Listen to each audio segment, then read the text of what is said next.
Hey everybody, this is the second video to share pictures from our trip to Japan. Since we've got over 5,000 of them, I'm splitting them up into separate videos for each day. Enjoy! For our first full day in Japan, we didn't set our alarms because we figured we'd be tired from the 17-hour trip it took to get to Tokyo. However, we woke up super early anyways, around 6 a.m. The hotel breakfast was excellent, buffet style with a good variety. We ate salad, rice with curry, topped by a soft-boiled egg, meatballs, pickled plums, miso soup, and cinnamon rolls. Today we decided to rent some bikes, but on the way stopped back by the tax-free store Donkey. We bought some souvenirs for family and friends, and I bought myself a Squirtle umbrella.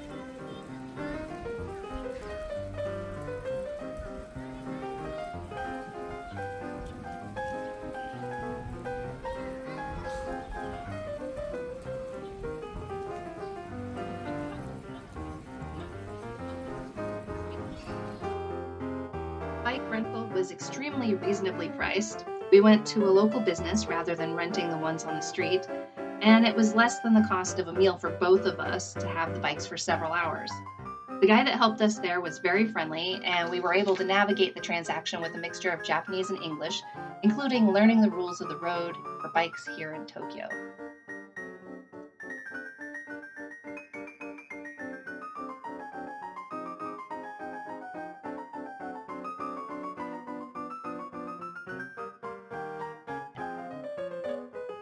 We made a beeline for Tokyo Eki, aka Tokyo Station, since I wanted to pick up our Shinkansen tickets that we would need in a few days to travel to Shizuoka.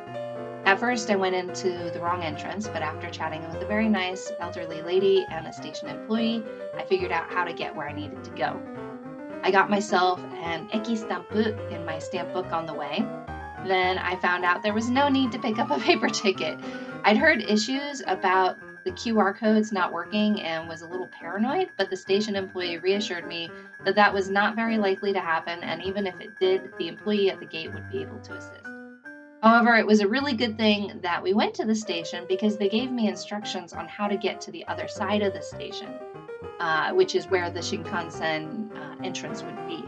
The Marunouchi side and the Yaesu side are around the block from each other, and both have multiple entrances because it's just a really big station.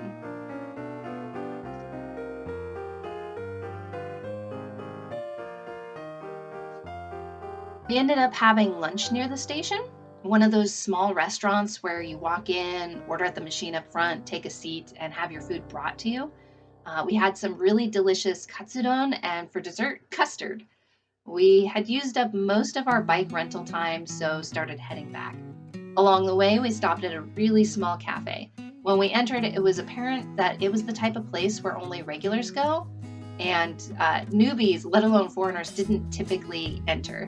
Regardless, the old man who ran it, and who had been running it for about 50 years, welcomed us and treated us well.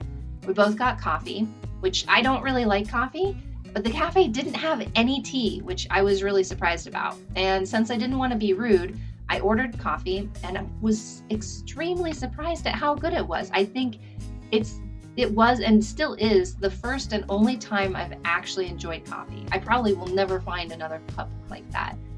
The only other thing the cafe had besides coffee was variations on toast. Buttered toast, jam on toast.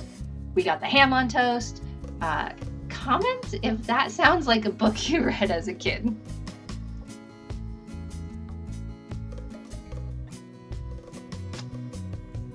We made it back to the bike shop with just 2 minutes to spare.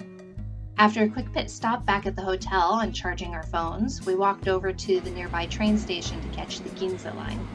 We got on at the last stop, Asakusa, which is where we were staying, and took it to the very first stop, Shibuya.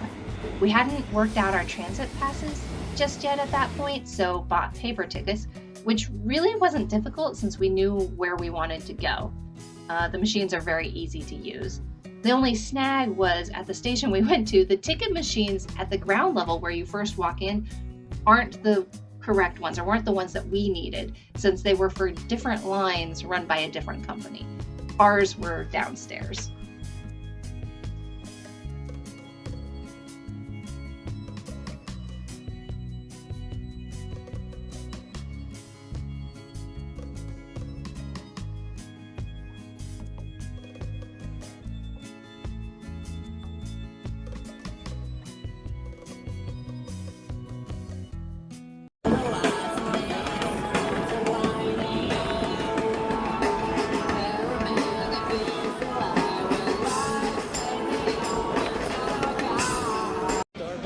Yeah.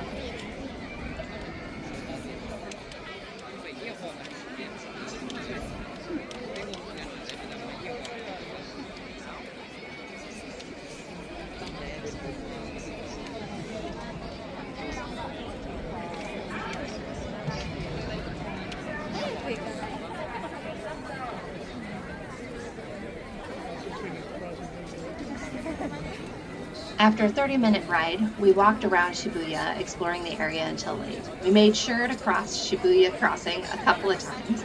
If you don't know about this crossing, pull it up. It is amazing. Over 2.4 million people cross it every day, on average, so there are days where it's even more.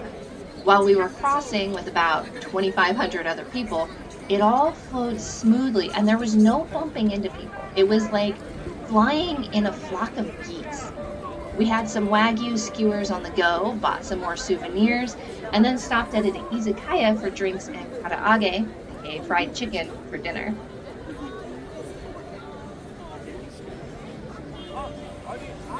So it continues like as a nice.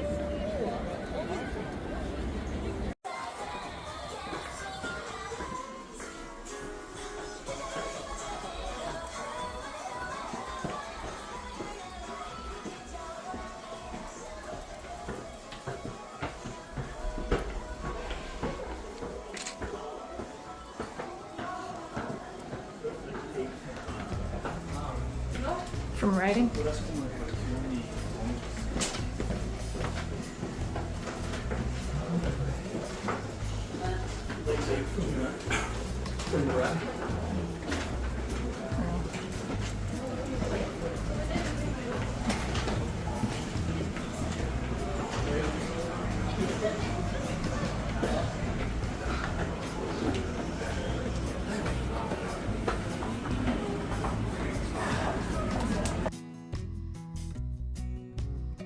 We took the train back, which was no longer a daunting task after having done it just once.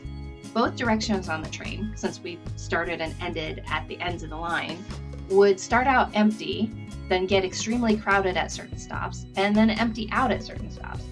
Despite being a weekday, even when it was super crowded, there was no pushing or shoving.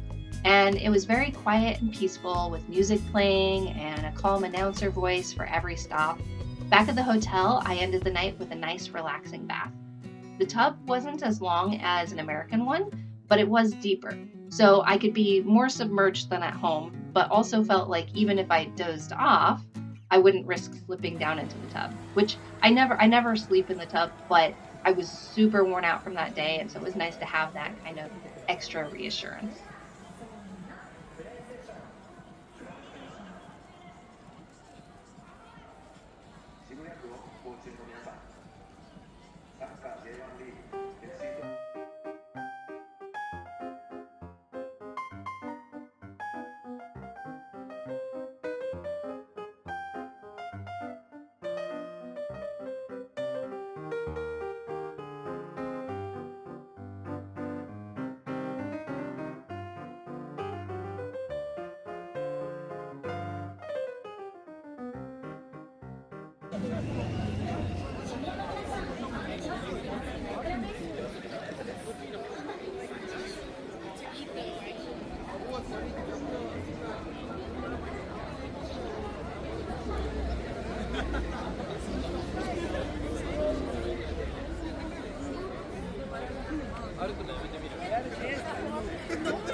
Parla forte perché?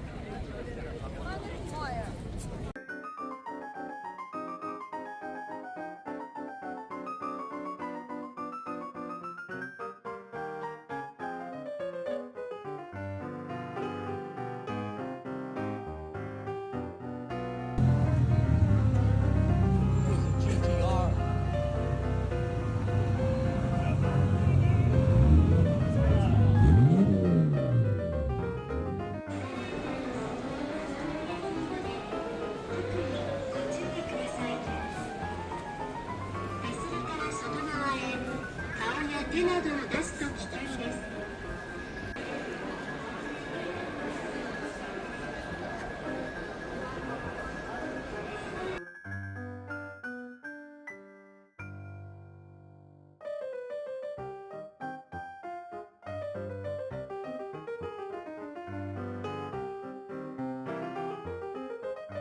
Well, that's it for this video. If there's anything you want to know more about, put it in the comments below.